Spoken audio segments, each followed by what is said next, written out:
Hello student, स्वागत है आपका हमारे चैनल वनडे एग्ज़ाम फाइट में।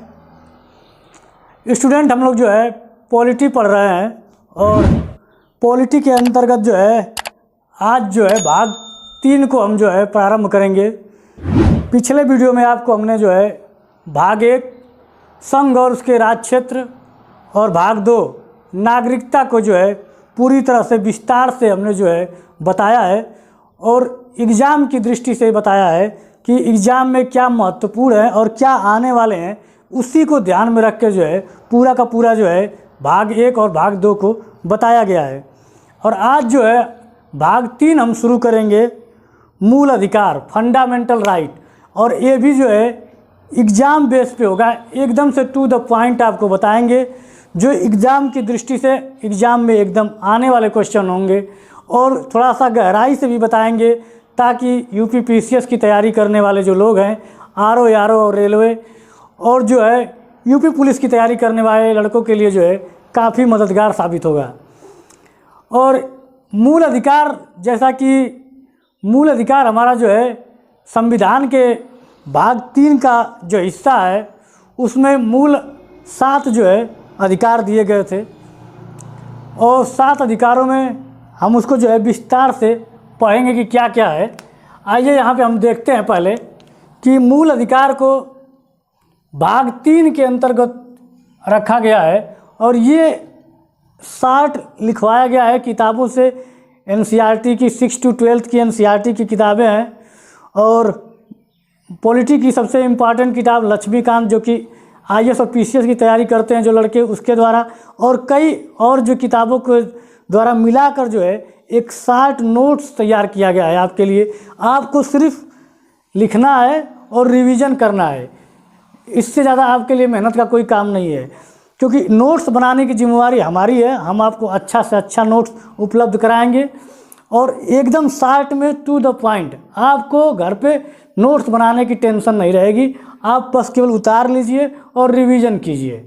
नोट्स किस तरह शॉर्ट बनाना है वो हमारी जिम्मेवारी है। आइए देखते हैं कि भाग 3 के अंतर्गत जो मूल अधिकार, जिसको हम फंडामेंटल राइट कहते हैं, अनुच्छेद 12 से 35 इसके अंतर्गत जो है आते हैं। क्योंकि हम पहले बता चुके हैं आपको, भाग 1 में संघ और उसके राज्य क्षेत्र अनुच्छेद 1 से 4 तक थे और नागरिकता में अनुच्छेद 5 से 11 तक है। आज हमारा जो है अनुच्छेद 12 से 35 है। तो मूल अधिकार के बारे में थोड़ा सा हम समझ लें कि मूल अधिकार किसको कहते हैं, इसके टू द पॉइंट कहाँ से लिए गए हैं, कहाँ से कहाँ तक अनुच्छेद हैं। बेसिक मूल अधिकार का को आप समझने की कोशिश कीजिए कि अनुच्छेद 12 से 35 जो है हमारा मूल अधिकार के अंतर्गत आता है और भारत का मैग्ना कार्टा की संज्ञा दी गई है।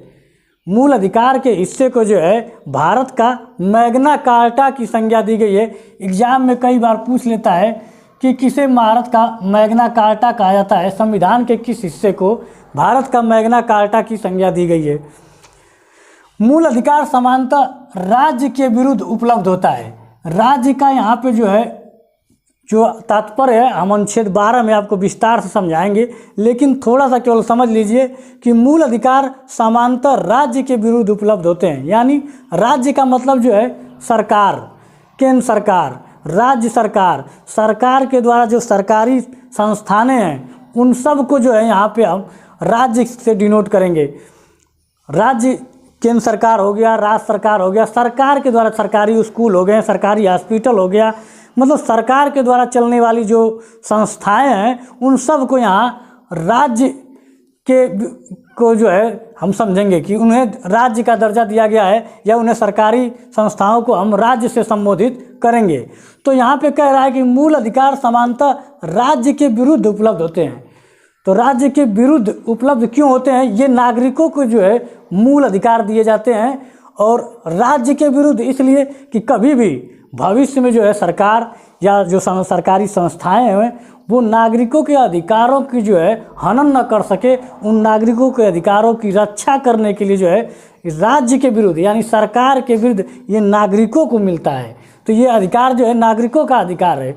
मूल अधिकार। और कभी कोई आपके अधिकारों का हनन करेगा तो उसकी सुरक्षा के लिए जो है सर्वोच्च न्यायालय, उच्च न्यायालय है।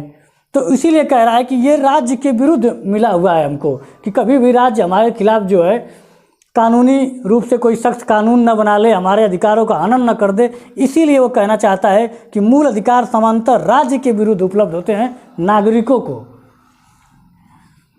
मूल अधिकारों के उल्लंघन पर सीधे उच्च न्यायालय, अनुच्छेद 226 तथा उच्चतम न्यायालय अनुच्छेद 232 में जाया जाता है।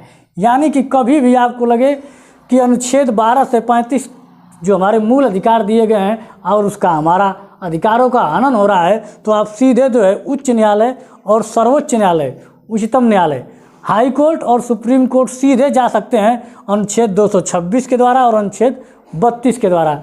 संभवतः आपका मूल अधिकार का हनन होना चाहिए। मूल अधिकार का जो हिस्सा है वो यूएसए, अमेरिका से लिया गया है। ठीक है, कभी कभी एग्जाम में पूछता है, कभी कभी क्या बहुत बार पूछा हुआ है एग्जाम में, ये बहुत इंपॉर्टेंट है कि मूल अधिकार जो है किस देश से लिया गया है। यूपी पुलिस जैसे एग्जामों में आम बात है पूछ लेना।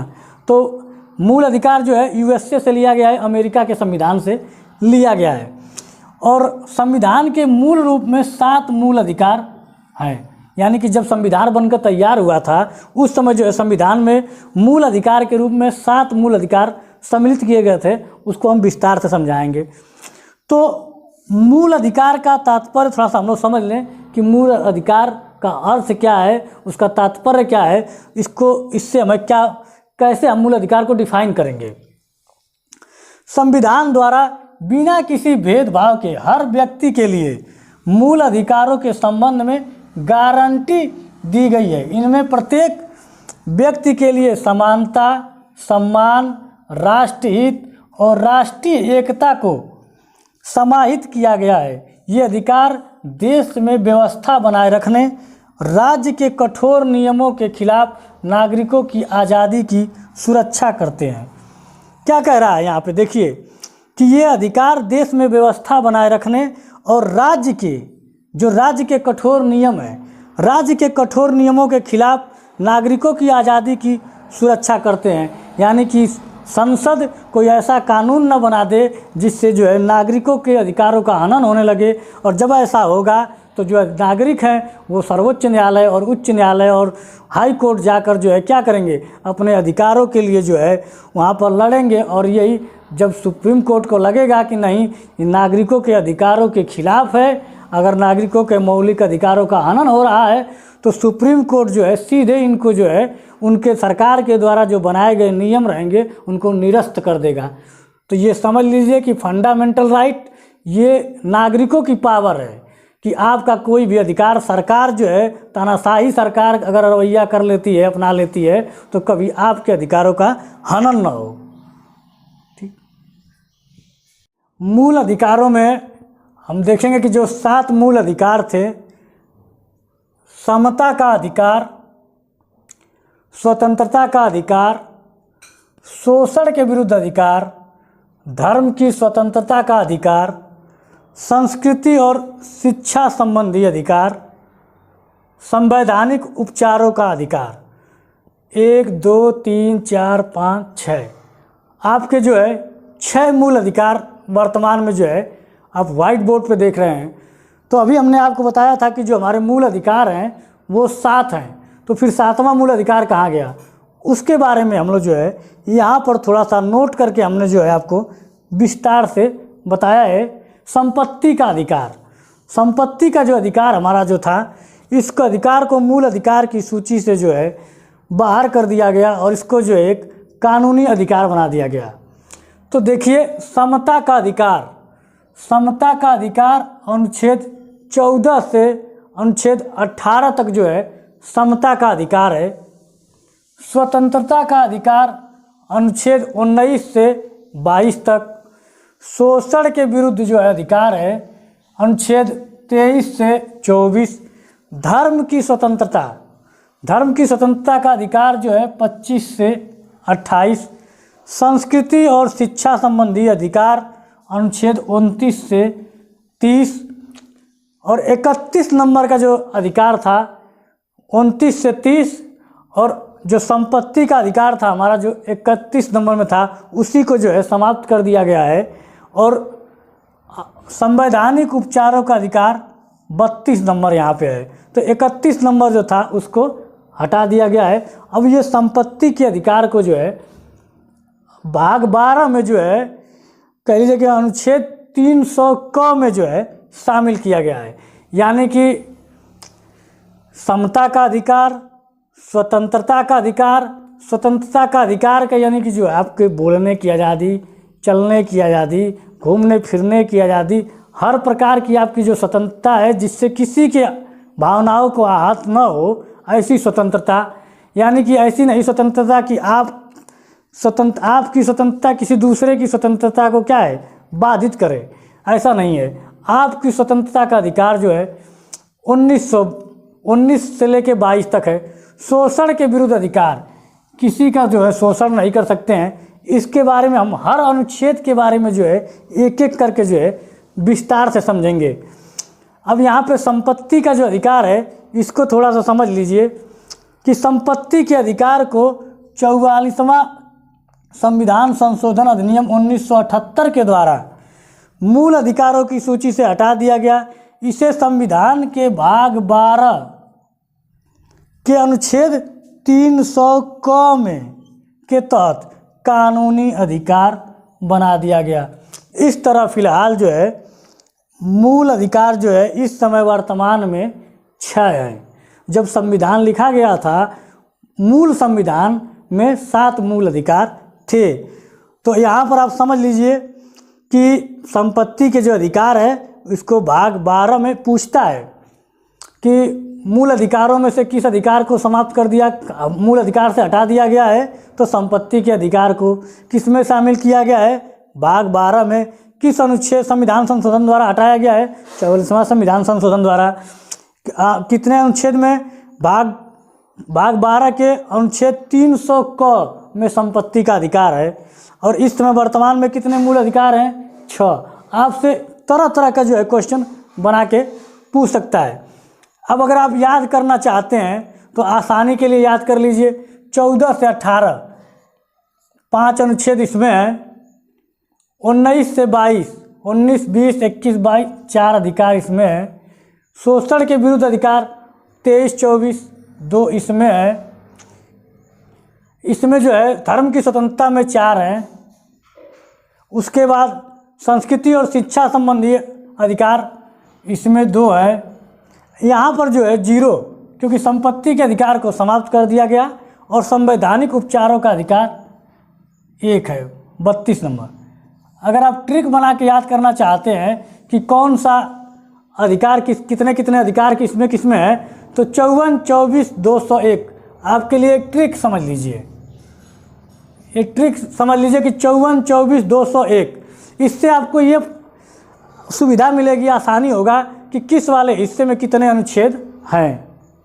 और आप चाहते हैं कि इसको याद करने के लिए तो समता ने स्वतंत्रता के विरुद्ध, शोषण के विरुद्ध, समता ने स्वतंत्रता के लिए ट्रिक बना दे रहे हैं। जैसे भी आप याद कर लीजिए, आपके लिए आसानी है।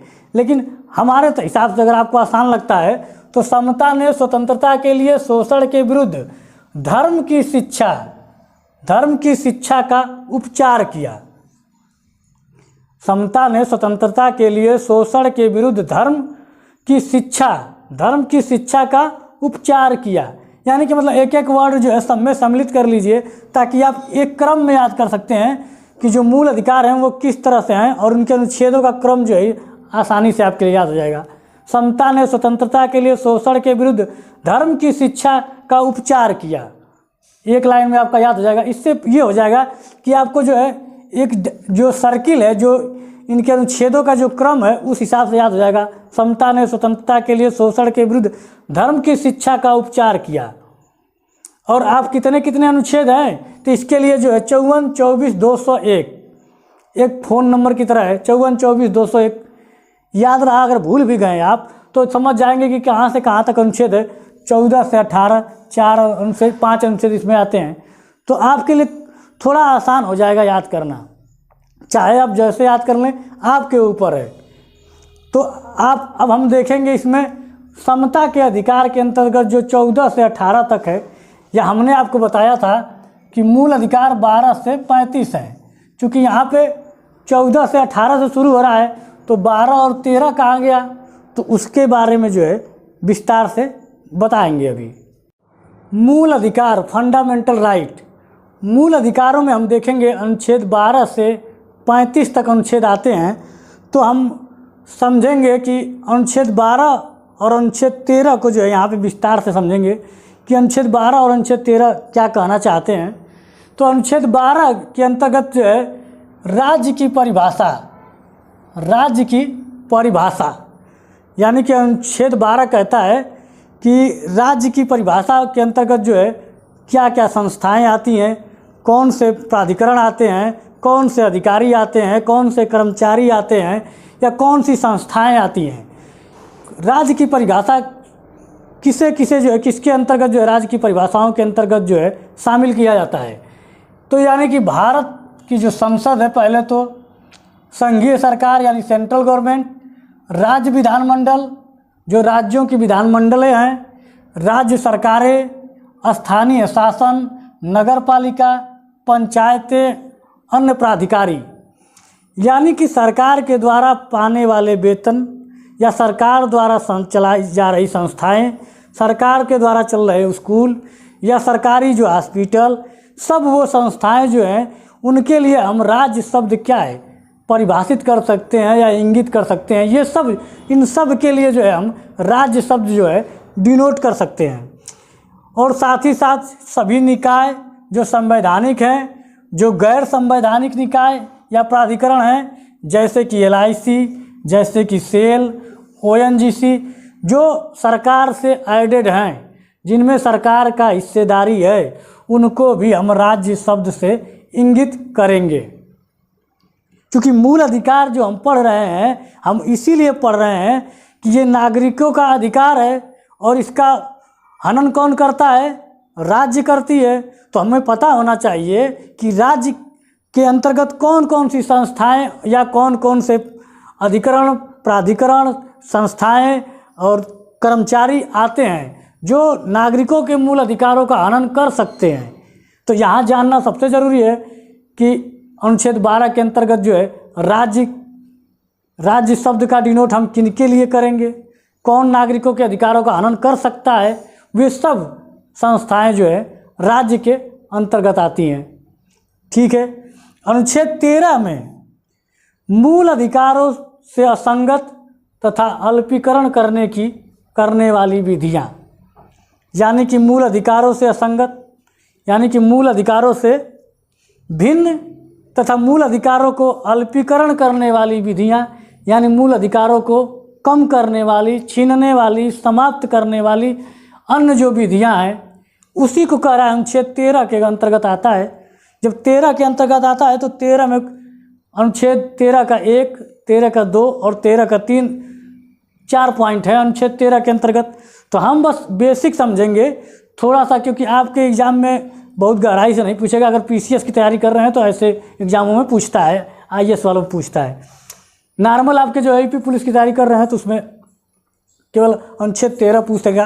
अनुच्छेद 12 राज्य की परिभाषा के अंतर्गत क्या क्या आते हैं, IAS में पूछा हुआ क्वेश्चन है कि राज्य की परिभाषा के अंतर्गत जो है किसे सम्मिलित किया गया है, कौन सम्मिलित है, कौन सम्मिलित नहीं है, पूछा हुआ है IAS में, तो इम्पॉर्टेंट है।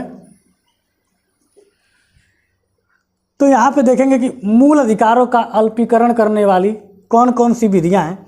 यदि किसी संवैधानिक विधि और मूल अधिकारों के मध्य टकराव होने पर मूल अधिकारों को प्राथमिकता दी जाएगी। यहाँ पर आप देखिए अनुच्छेद 13 के 1 में, अनुच्छेद 13 के 1 में ये कहा गया है कि किसी भी संवैधानिक विधि और मूल अधिकारों के मध्य यदि टकराव हो जाता है, यानी कि संसद या राज्य की विधानमंडल कोई ऐसा कानून बना देती है और उस कानून के वजह से जो है मूल अधिकारों और उस कानून के वजह से आपस में टकराव होने लगता है, तो मूल अधिकारों को ही प्राथमिकता दी जाएगी, उस कानून को नहीं माना जाएगा या उसको जो है अवैध घोषित कर दिया जाएगा। दूसरे अनुच्छेद में कहता है सरकार द्वारा किसी ऐसी विधि का निर्माण नहीं किया जाएगा जो मूल अधिकार छीना या समाप्त करता है, न्यायालय उसे अवैध घोषित करेगी। कह रहा है कि राज्य सरकारों के लिए या भारत सरकार के लिए या संसद के लिए कोई ऐसी विधि का निर्माण नहीं कर सकते हैं आप जिनके द्वारा मूल अधिकारों का छीना जाना या समाप्त किया जाना या कम किया जाना होगा, तो न्यायालय उसे क्या है, उस नियम को ही अवैध घोषित कर देगी।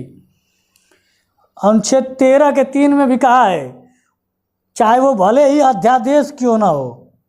अध्यादेश का आप समझ रहे हैं, अनुच्छेद 103 में, अनुच्छेद 123 में राष्ट्रपति को अध्यादेश जारी करने की जो शक्ति दी गई है, चाहे राष्ट्रपति के द्वारा अध्यादेश ही क्यों न जारी किया जाए, उसको भी समाप्त कर दिया जाएगा अगर मूल अधिकारों का हनन हो रहा है, अल्पीकरण हो रहा है, कम किया जा रहा है। चाहे कोई अधिसूचना जारी करती है सरकार, कोई नियम, उपनियम, आदेश, कोई भी ऐसा नियम जारी करे सरकार, चाहे संसद, चाहे राज्य की सरकारें, चाहे ये संस्थाएं चाहे ये संस्थाएं जो भी हों, कोई भी अगर मूल अधिकारों के कम करने की भी कोशिश करेगा तो उस नियम को अवैध घोषित कर दिया जाएगा। तो अनुच्छेद 12 और अनुच्छेद 13 उम्मीद है कि आपको अच्छे से समझ में आया होगा। ठीक है।